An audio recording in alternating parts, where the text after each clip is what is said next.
Welcome to today's Tough Choices with Coach Catie J. Craig.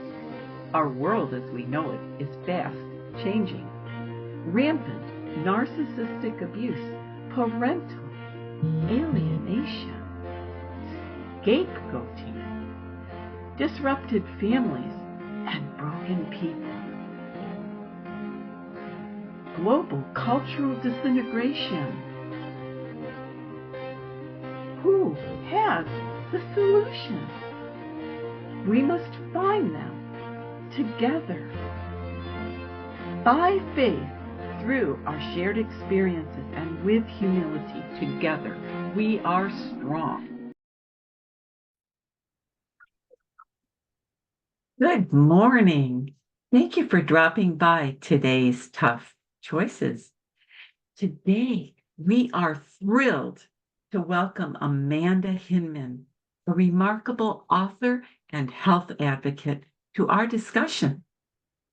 She wrote the insightful book, The Thyroid and Hormone Solution, a 5-step plan to balance your hormones naturally. And she is also the visionary founder and president of the Hinman Holistic Health Institute.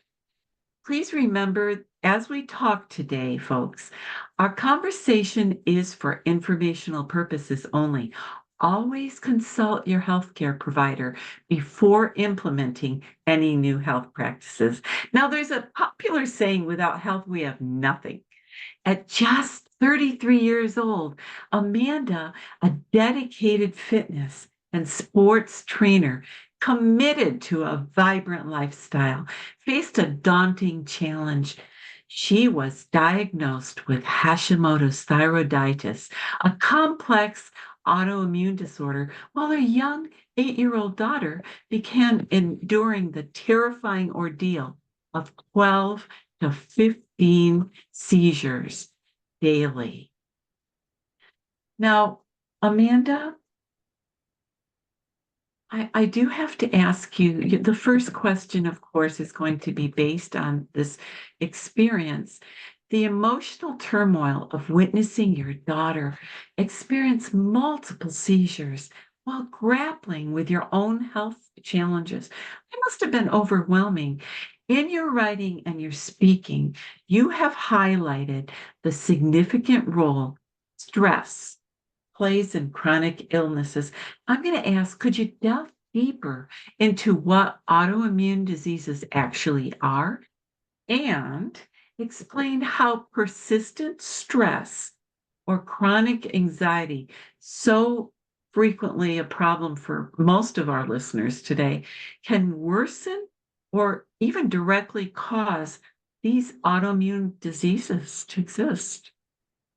Yes, thank you, Catie. And yes, you bring me right back. Just hearing you kind of give that little intro brings me right back to that season of life that was really, really hard and challenging when not only was I depleted and just not sleeping well, my hair was, losing hair, feeling bloated, weight gain, acne, struggling with low energy and really severe mood swings because candidly, my body was just depleted because of my own autoimmune condition. Then I was trying to support my daughter who was experiencing really severe seizure activity. And it's terrifying. It's completely overwhelming when it feels like there's no answer, there's no solution, and it doesn't seem to make sense. Um, at that time, I remember at first, actually, it's interesting because I remember when I received the first notification of the diagnosis that I had an autoimmune condition, and I was told by doctors that once you have one autoimmune dynamic, you have a much greater risk of developing multiple conditions and autoimmune diseases down the road. I would be on medication for the rest of my life. And that message just never made sense to what I knew at the time or what I thought healthy living included. Because I thought in order to be healthy, it was a matter of eating salads and smoothies and working out. And here I was teaching group fitness classes and I was eating lots of vegetables and very what I thought was healthy food all the time. So I was following a plan that I thought led to excellent health. and yet was experiencing the exact opposite. And so was my family, right? And so it didn't make sense. And I remember being angry and being frustrated and resentful and having a lot of negative emotions. Then when we think about stress, my definition of stress, or what I like to work with clients and women, is what is your perception and your psychological state of being? Are you in a place, because it's stress is really independent of circumstance. It's more about your personal relationship or the meaning you're giving to the circumstances in your life.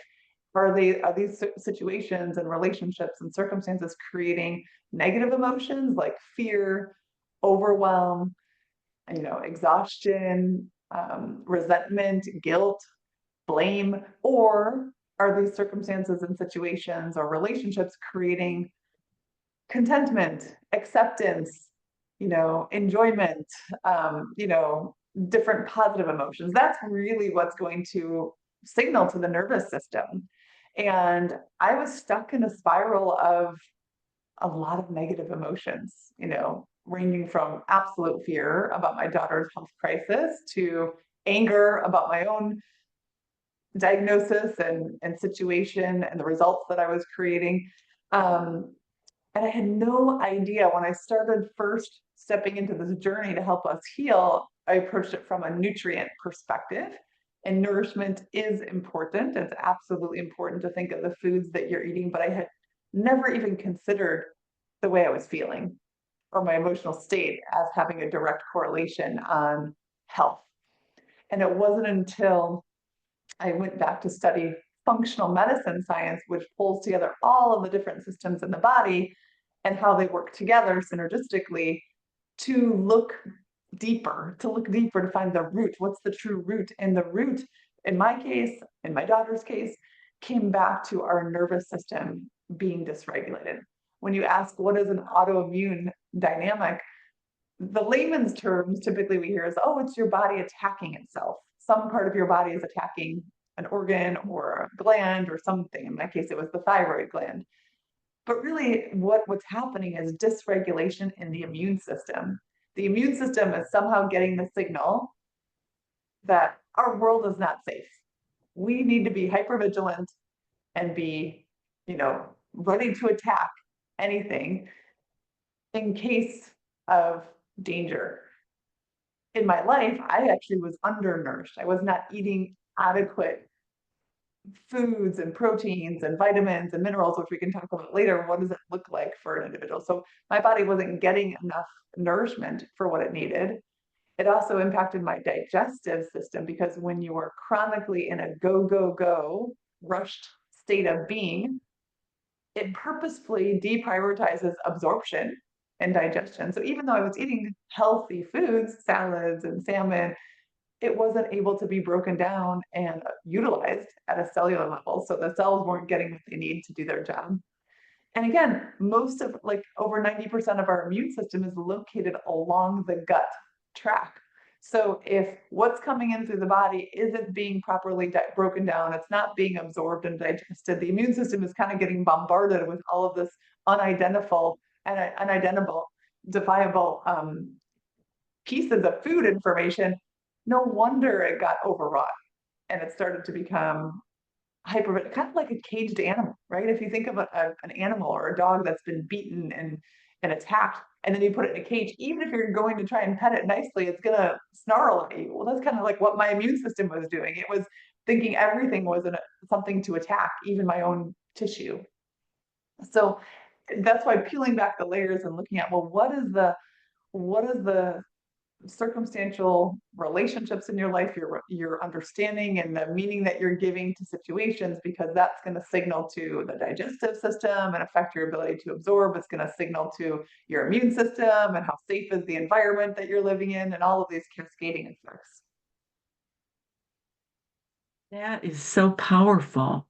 So it's the what I hear you saying, there's a correlation between how the autoimmune system responds to directly to the thoughts. So what happens to us, what happened to you was important, but irrelevant to the degree that it was how you interpreted your anything in your life, how your perception and your interpretation that Mhm. signaled your autoimmune disease, that signaled your autoimmune system to possibly attack itself. Now, that's all that is so amazing. I just know that today we tend to kind of go towards conventional medical approaches, and you had a dual crisis going on. Um, how did you? Now, you said you went to school and you studied this. You tried traditional medicine first, and then you uh, made a jag in a different direction. Can you tell our viewers about that a little bit Yes, it more? was. Was it integrative medicine? And can you explain what that is?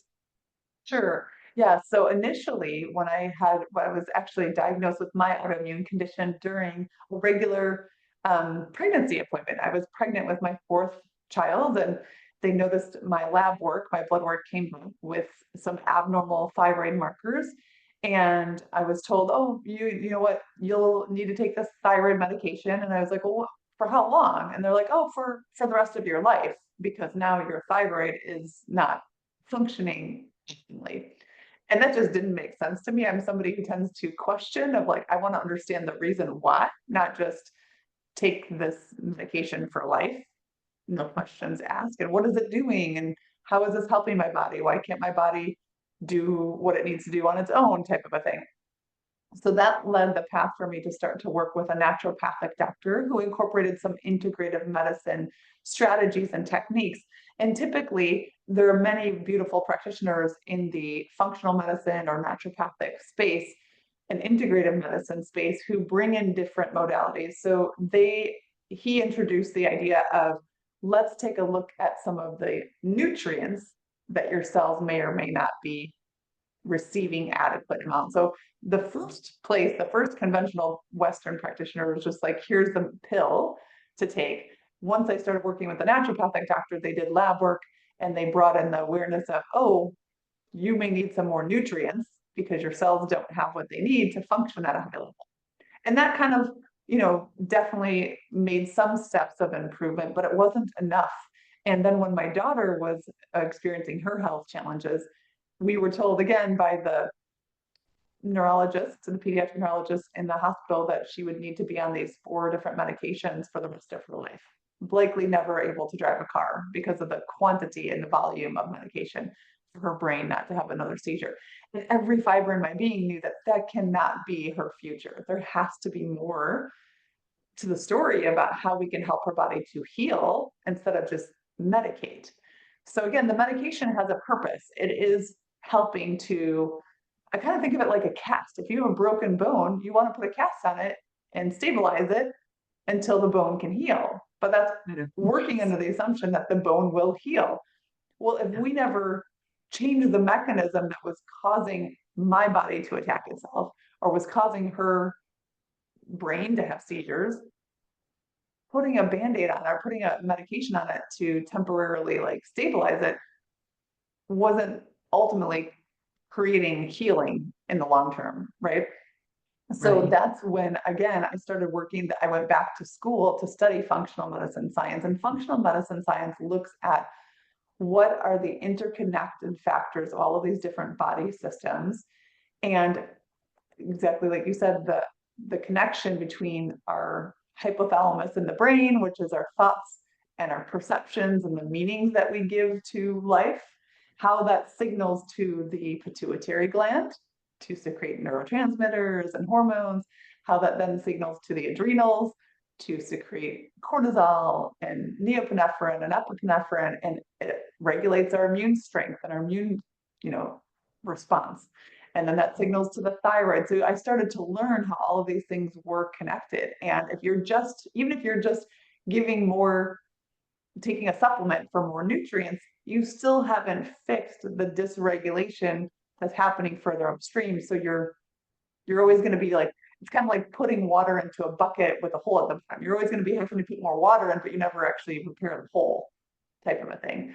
So this was integrate. I mean, our functional medicine is really looking at what are the strategies, including, looking at nourishment, how you're nourishing your body, how you're managing stress, how you're changing your thoughts and your beliefs. And this is where I add in some brain science to help us really utilize rewiring our meaning and how we're making sense of the world around us, because that's how you can create that permanent resolution or the permanent shift and balance in the body. Change your thoughts, change your life. Yes, yes, very So, so true. that's an incredible, just incredible path that you're leading us on. There's an adage, we are what we eat, right? And many of us, like you were saying, you were eating salad, you were eating very minimal meat, you were very health conscious, but there was some missing pieces. Um, Mhm. despite that diet rich in salads, you did develop an autoimmune disease, and it was related to your body systems as a whole. There just weren't there were things that were missing. Can you explain the concept of drive-by meal planning and how that might fall short and what improvements can be made? What would you tell others listening how they could maybe get a better handle on what they're eating? Um, Yes. I love that, Catie. They talk about that in my book, actually, in the Thyroid Hormone Solution. One of the chapters is step number 2 is replenish nutrients, because it is important to have nutrients. That's how every single cell functions. It's like putting gas in the car so the car can go. We need nutrients. But drive-by meal planning is when I tend to think of where we take this approach, and I'm guilty of it. I've definitely done this many times in the past, where we have a desire to, whether it be to release weight or to improve our health or to have more energy or to, whatever the desired outcome is. And again, living in the world that we live in, we know that there is a huge emphasis on diet culture and so many different ways of eating. So definitely most people are making the connection that my food does matter. So I need to start to think about food. So drive-by meal planning is when you're like, okay, you've got good intentions. I'm going to start to eat better choices. I'm going to cut out some of the, processed foods and the, maybe high fat foods or high, chemicalized foods that I know aren't very good for me. And I'm going to do better.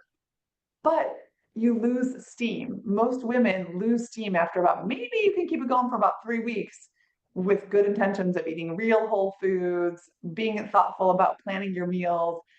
The reason most people lose steam is because they haven't tapped into specificity of what is it that my body needs and why.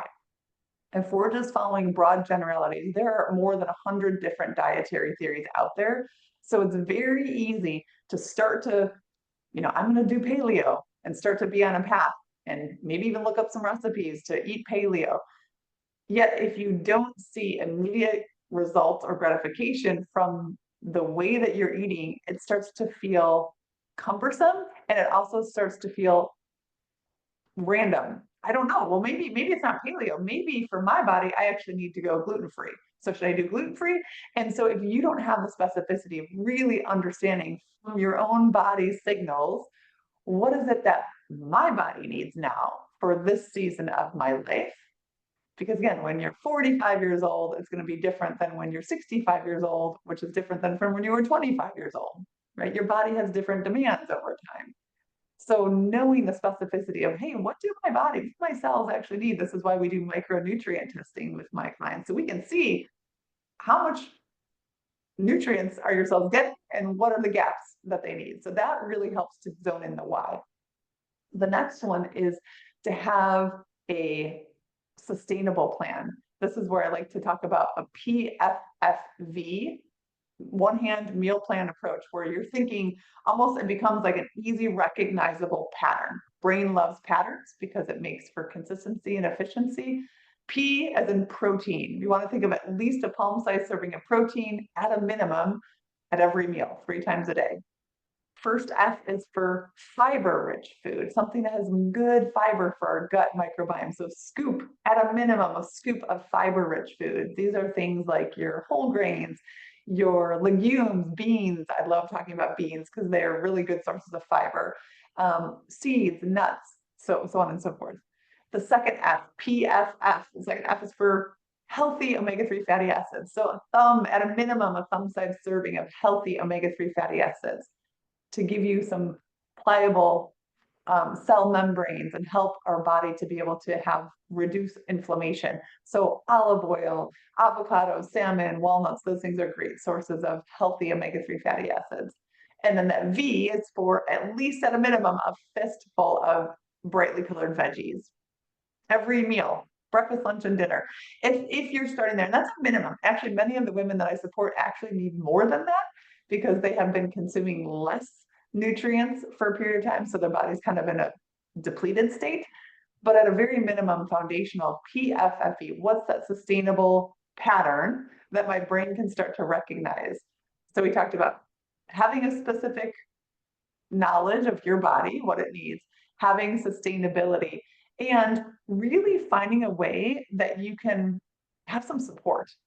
So I think sometimes it looks like accountability. So you're verbalizing to somebody else, maybe it be a spouse, and you're like making a meal plan for the week together. For many of us, it's a coach, somebody that you're working with to get some feedback or to get some new inspiration and ideas. Sometimes it's just support in terms of, hey, I work a lot. I need to have, a meal delivery service 2 days a week so that I can have real whole foods available for my body to consume. So support, sustainability, specificity is really going to help to give you that longevity for true nourishment at a cellular level. I love that. That is so helpful. And I have to sit here and I guess I'm nodding a lot because that is so me. I mean, I have done that so many times and missed the boat, literally. Thank you for that. And My the next pleasure. question that is kind of connected to that, you pointed out that we have dysregulated immune responses and we're causing the body and the mind to become trapped in kind of a heightened state of anxiety. Now, can you elaborate on something that you included in your book? Um, Nervous system rebalancing and neuroplasticity rewiring as we know it. What are their roles in restoring the balance of our body systems and healing that dysregulated immune response? Oh, yeah, so this is absolutely critical because our nervous system, like I said, at the very top of this cascade of signaling from the body starts with the hypothalamus, the HPAT axis of connection. I think hypothalamus is in the brain, and that is predicated upon your thoughts and your perceptions and your beliefs about life in general, each circumstance, conversation, situation. So that is at the top of the cascade, and that's going to start to signal to everything else about how to respond within the body. So when we think about wrecking a lot of the work that I do, another step that I work with women is what I call reset your thoughts, reset your thinking, because we get to explore and become curious about our emotions and our responses to situations in life. Because behind every response or reaction is an emotion. And like I said, if that emotion is a positive emotion, we're going to, if we have a positive emotion, like we are excited to go outside and go for a walk and get some fresh air and get our steps in and get our body moving, then we're much more likely to take that action and make it happen. But if we're like, oh, I'm too tired, it's cold, I don't have time for it, that feels negative. It feels like pressure. It feels like overwhelm. We're not likely to take that action. So behind every action is the emotion that we attribute or we predicted about that decision. And preceding the emotion is our thought. So we get to bring light to more of our thoughts. What thoughts are we running on an autopilot through our head that are essentially dictating our actions down the road, right? So part of the work that we do is through a process of, a couple different techniques. We use emotional freedom technique with clients. We also use these uncovering unconscious beliefs worksheets and things where it's like helping you to stop and reflect and notice, well, what was I thinking about this that led me to feel this way, and make the decision to either act or not to act. And that's called exposure, like exposing those thought patterns that are happening and that are dictating our life. We can never change what we are unaware of. So building awareness is step number one. Then it's about reinforcing a new decision. What is the ultimate thought that would be more advantageous, that would be more useful? And really giving space to our own past experience, right? It's not diminishing, it's actually having a space to be validated, to be seen, to be heard, so that you can then decide if you want to choose something different for the future. So again, we have some strategies that we use with our clients, like I said, emotional freedom technique, even some unconscious belief, bringing those to the surface that allows those to be shifted and then reinforced in a new direction. And that's how with neuroplasticity, it's beautiful. You can genuinely rewire the brain. If you had a thought, like I've had women who for years have held on to weight, they've struggled with weight their entire life. I'm thinking of a client, Amy, who literally, she's like, I was always 20 to 30 pounds overweight since I was like 25 years old, for decades. And I just had this belief and this thought that it wasn't possible for my body to have a smaller frame. Like maybe other people can do it successfully, but it's just not possible for me. And when she started to realize the way she was thinking about it, the narrative that she was running for herself, was like, well, I can question that. Like, why wouldn't it be possible for me? I have the same cellular composition. Like, why couldn't my cells respond in a new and different way? And simply by questioning and being witness to some of the old patterns that she had, and then doing some rewiring work with some emotional freedom techniques and using some ways that we can help to reinforce new patterns, she was able to release over 50 pounds. And so that's a critical part of the process, in conjunction with how are we setting up our plan with nutrients, and how are we looking at the other factors in the system, in the body, to know how they all work together. That is quite the path that you take folks on. And I think all of us could take a little of that away, some takeaway, and pursue something like that. And maybe call you and pursue you for some of these answers that are so critical to our well-being. Um, Allow me to share a personal story that aligns with my next question. Sure. Years ago, my oldest daughter, too, experienced nocturnal seizure disorders, also the seizure realm. Her traditional doctor insisted that there was no solutions. And he, annoyed at me for my protest that there should be something more, he pointed to his thick red physician's manual on his desk. I opened the book and my finger landed on the only medication in the 1970s, I'm aging myself, used to treat those types of seizures. Now, what is the possibility of your finger landing on small print in a thick physician's manual? So, due to this intervention and others by a caring entity that I grew to believe is a loving creator who exists and is active in our lives. This experience aligns with your writings, Amanda, about a real and benevolent force. So, my question with all that, how has the spiritual dimension influenced your journey and the lives of those you've assisted? Does the spiritual part of our complex personhood have anything to do with our overall health and how you approach things? Oh, absolutely, Katie. I'm so glad you shared that story. And I got goosebumps listening to it, because I do believe that there is such divine synchronicity. And guidance. And part of the approach that I actually walk women through every single week in the journey of transformation healing is truly a journey of becoming more intimately connected and appreciative of your own divinely created body and life.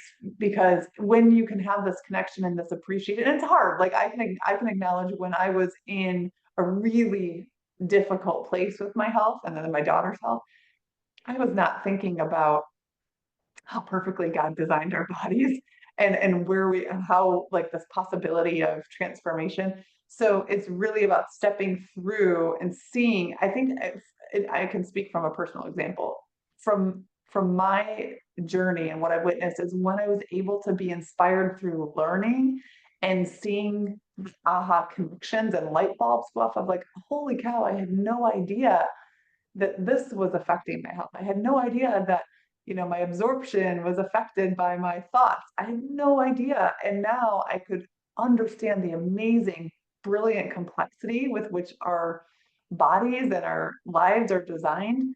That gave me a doorway to step into greater familiarity and appreciation for what I believe is a benevolent creator. And seeing the bigger picture, now I see that health season that was very uncomfortable and very challenging for myself and for our family was one of the biggest blessings, because it opened up the passion and the love and the impact that I get to do today for so many women. And sometimes it's like hindsight is that ability, that catalyst to give us that bigger picture perspective. But so often the work that we do is really stepping into like what, even if it seems hard or out of reach, what would it, what perspective, what insight would you consider if the challenge that you're going through right now is actually in some way able to serve you? What could be possible? What could you learn? What could be discovered? What avenue could this open up? And so that's a huge part of, again, I think it goes hand in hand with the brain science and the rewiring of our thought patterns, is to recognize where do we hold ourselves hostage to limiting beliefs and limiting perspectives, and what's possible if we question that and challenge and say, what if there really is a greater purpose here? What if there really is some benevolent, unconditionally loving avenue that's trying to support me in this journey? And it can be challenging at moments, but I also think it's like I'm such a huge believer in the spiritual connection and the spiritual component to the healing transformation. Oh, that is, you said it all. Making lemons, making lemonade out of lemons, uh, going into curiosity instead of staying in black and white thinking, Mhm. all of it, being connected to that higher power, that benevolent God, that we see in nature, the four seasons, the synchronicity of nature, all of it, Mhm. our bodies, the complex vehicles that we have to live in, for our spiritual dimension to live in these finite carbon-based bodies, right? Well, Yeah. thank you for elaborating on that. That's beautiful. And now there's the next question. Many of us recognize the profound benefits of deep breathing. In one of your blog posts, you mentioned that cancer cannot survive in oxygen-rich cells. For Mhm. those seeking affordable solutions to alleviate stress, could you describe how you've implemented breathing techniques across over the 150 cities that you've served in to empower individuals with this particular technique, a variation of deep breathing or Mhm. Yes. Oh, I'm glad you mentioned that, Katie. And again, I think it comes down to a three-part formula. First is the education, just what you shared. It was, again, I educate and keep it top of mind for women and my audience and my clients. of why these things matter. So why is it important to pay attention to your breathing? Breathing happens automatically. You don't have to think about it. You'll breathe, your body will do that for you, right? Yet when you bring conscious awareness to the process, you change the rate and the capacity of your breathing, and you're able to take in more oxygen. And the reason that matters is because literally oxygen is life force for our cells. Cancer cannot survive in an oxygen rich environment. It's just one of the tidbits that usually tends to stick and land to people of like, oh, wow, okay, I didn't think about it that way. So the education about why is first, the inspiration about like, okay, that's cool. Now, what could I do with that information? And then the practical application of how do I set this into a system? How do I make this repeatable for myself? So some simple things, and we've done a couple of variations. It's about finding what is going to work for each individual uniquely. But part of things can be just a simple box breathing, setting a timer on your phone maybe 3 times a day, where you just have a little chime that goes off and says, deep breath, or whatever, box breathing, and just breathing in, pause for 4 counts, and then exhale 4. So if you did 4 counts, breathe in for 4, hold for 4, exhale for 4, and then wait for 4 and start again. Do that for 2 minutes. That at a minimum is going to help to reset the vagus nerve, ground your nervous system, and bring it back into balance. That works great for some clients. For others, other women are like, I just am not going to remember to set my alarm, or I'll start to tune off and ignore it. And they'll have a practice of building in a meditation first thing in the morning, as soon as they wake up, instead of like getting out of bed and starting your day kind of with your mind racing and wheels spinning, the first thing they do is a 10-minute meditation, and following a guided meditation app, something that can kind of give them a, a voice to follow. It'll allow them to start slow down their breathing cadence, right?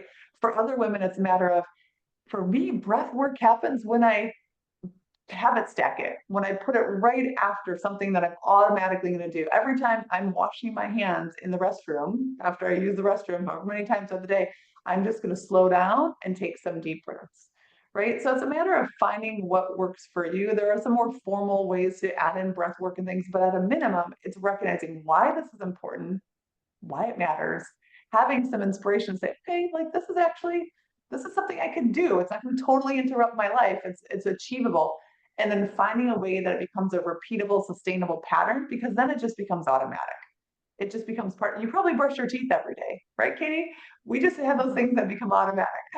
So we just build in something that's like that easy. It can become part of how you live your life day in and day out. Many of what you've suggested can be implemented.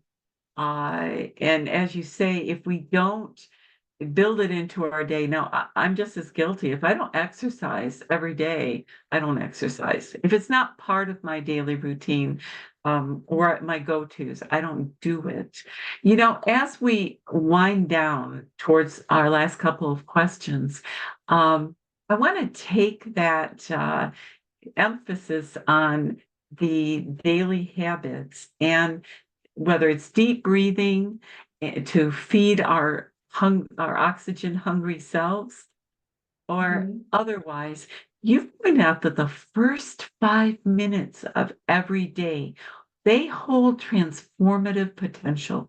Now, can you explain why those early moments are so crucial, and how they actually contribute towards our health? Yes, actually, because as we're waking up, our brainwave state is transitioning. And those first few moments, we're still in a slower brainwave state.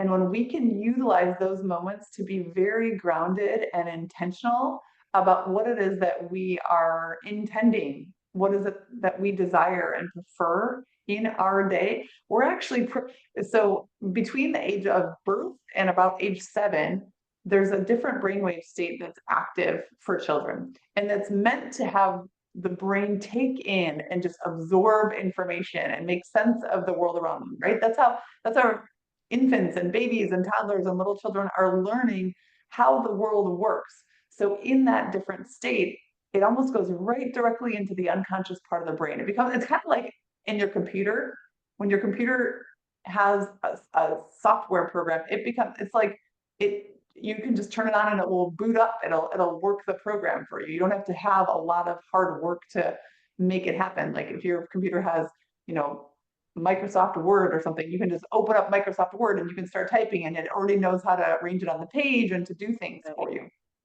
So when we can utilize that slower brainwave state, it's almost like we're going directly to the unconscious part of our brain that will then dictate later our responses, our interpretations, and our decisions and our actions throughout our day. So when we can use that to be very intentional and maximize what is it that we're focused on, what is it that we prefer, what is it that we desire, what is it that we, like really stepping into what is it that you want to create in your life and envision that and sense that and appreciate that. It's kind of like it's a shortcut way of tapping right into the unconscious part of your brain. So that is like a window of opportunity. Whereas if we're not thinking about that, what is common for many individuals is they wake up and right away go right back into whatever was stressing them out the most the night before. Whatever worry, anxiety, anticipation, overwhelm that they were thinking about from the day before goes right back into picking up that negative emotion or that thought pattern. And now we just lost an opportunity to really set the stage to make it easier to have our life unfold in the direction that would be joyful and fulfilling. Isn't that living life with intentionality? Mm-hmm. Yes.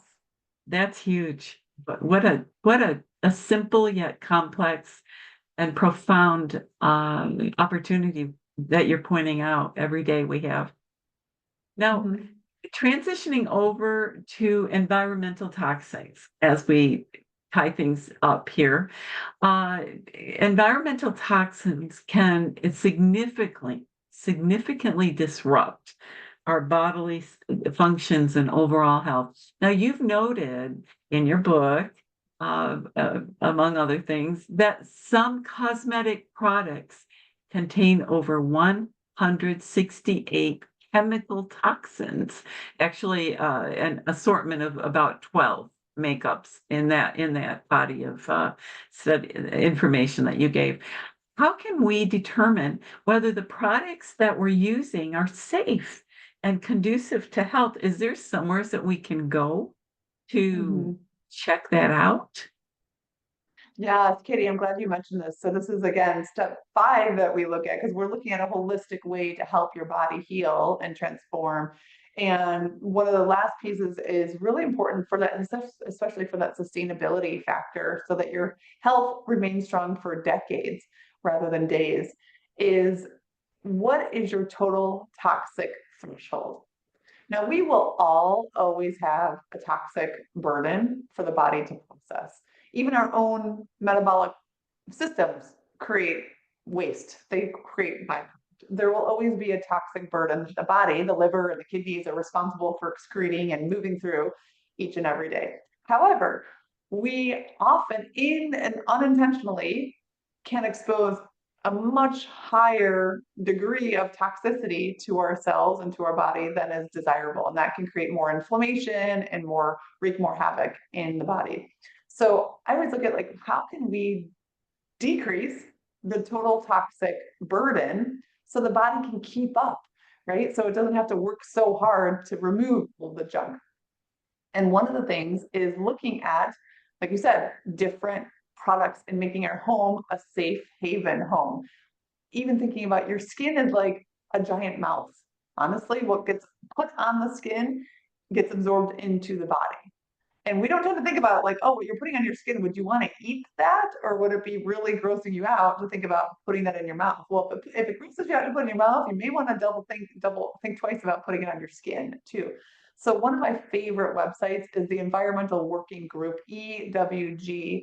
It's online. They have different ratings of different products, over thousands of products. So you could, most things, you can literally type it in and it'll give you a rating of like how clean or how kind of toxic, what are some of the things you want to be wary of.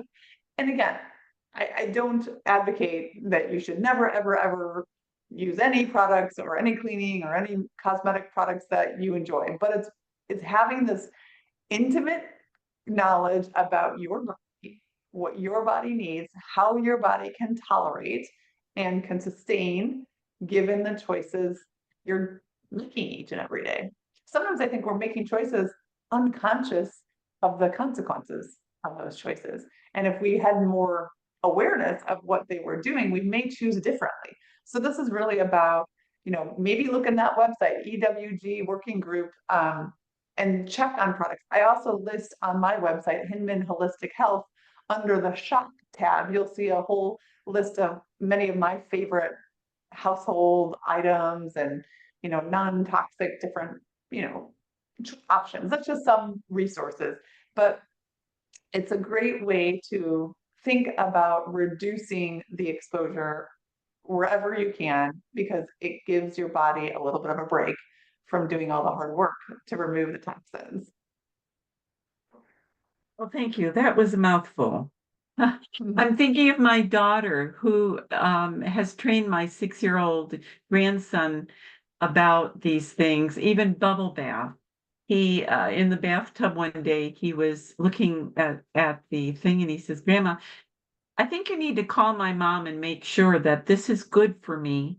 So she goes somewheres, and that must be where she goes. I love it. I love it. He's 6 and he's already thinking about it. Yeah, he's a great kid. I'm not biased, but anyway, my last question for you, Amanda, is and we'll tie things up for this lovely talk that we've had. Very informative. Now, we have explored physical health both internally and environmentally. Would you address what strategies uh, that people who don't have medical insurance, financial resources, many of the women that uh, I deal with in my coaching practice, women that have been through crises and trauma, they come out not having the medical and resources that would help them to heal from where they've been.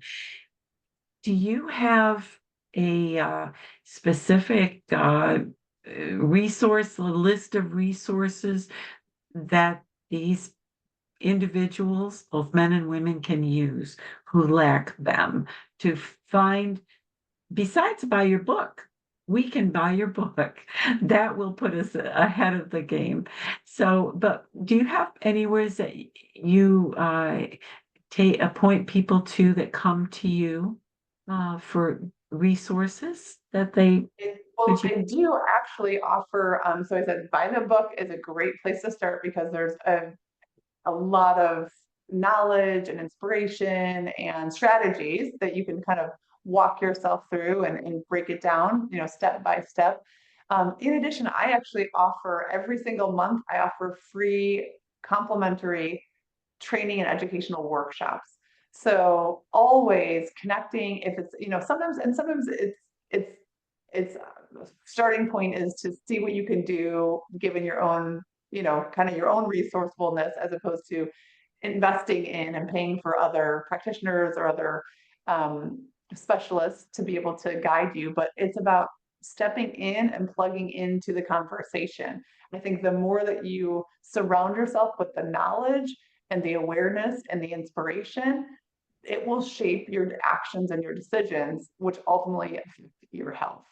Right. So every single month, you can feel free to connect with me on Instagram at Hinman Amanda. I'm always sharing tips and strategies, but every month, at least once a month, I do a free workshop. In fact, the next workshop is coming up on May 21st. It's a Wednesday. So people can feel free to, use that as a resource. Another thing to take advantage of is I would say find an accountability partner. Sometimes this can be a friend or a coworker or a family member that even when you sit down and make an intention for yourself, like if it's from today's conversation, if you walk away and say, hey, I'm just going to do one thing and I'm going to think about PFFV, protein, healthy fiber, healthy fat, and vegetable at every meal. PFFV. Who can be that accountability person with you that maybe does the journey and tries it for themselves too? Or if nothing else, hey, will you just ask me about it? Will you check in with me every couple of days and ask me, how's your PFFV going? Right? So being willing to say out loud what you desire, what your intention is, what action you're going to take in support of your health, and then find somebody who can champion you and cheerlead you and support you in that journey. Amanda's telling you how you can pay attention to your body and to improve its functioning. And you can seek her out or you can buy her book, The Thyroid and Hormone Solution, a 5-step plan to balance your hormones naturally. Thank you Yes. so much for visiting with us today.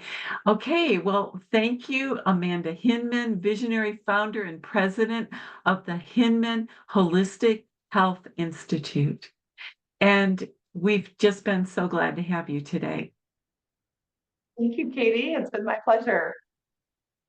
And for anybody who wants to get a hold of you, your email is or your phone number. How do you want them to best get a hold of you and to Yeah. reach that help that they might so desperately need?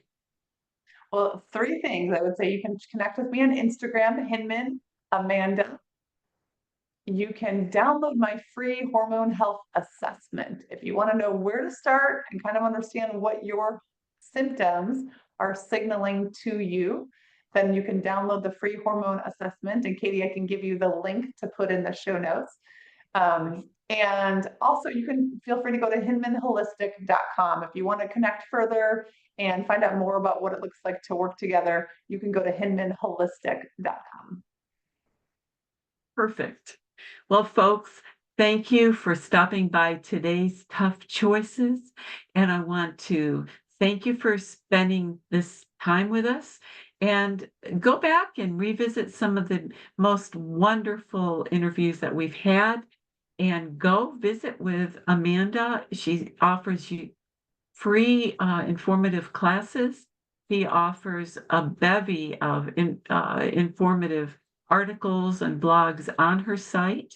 And until our next episode, I want to thank you again for stopping by. Goodbye.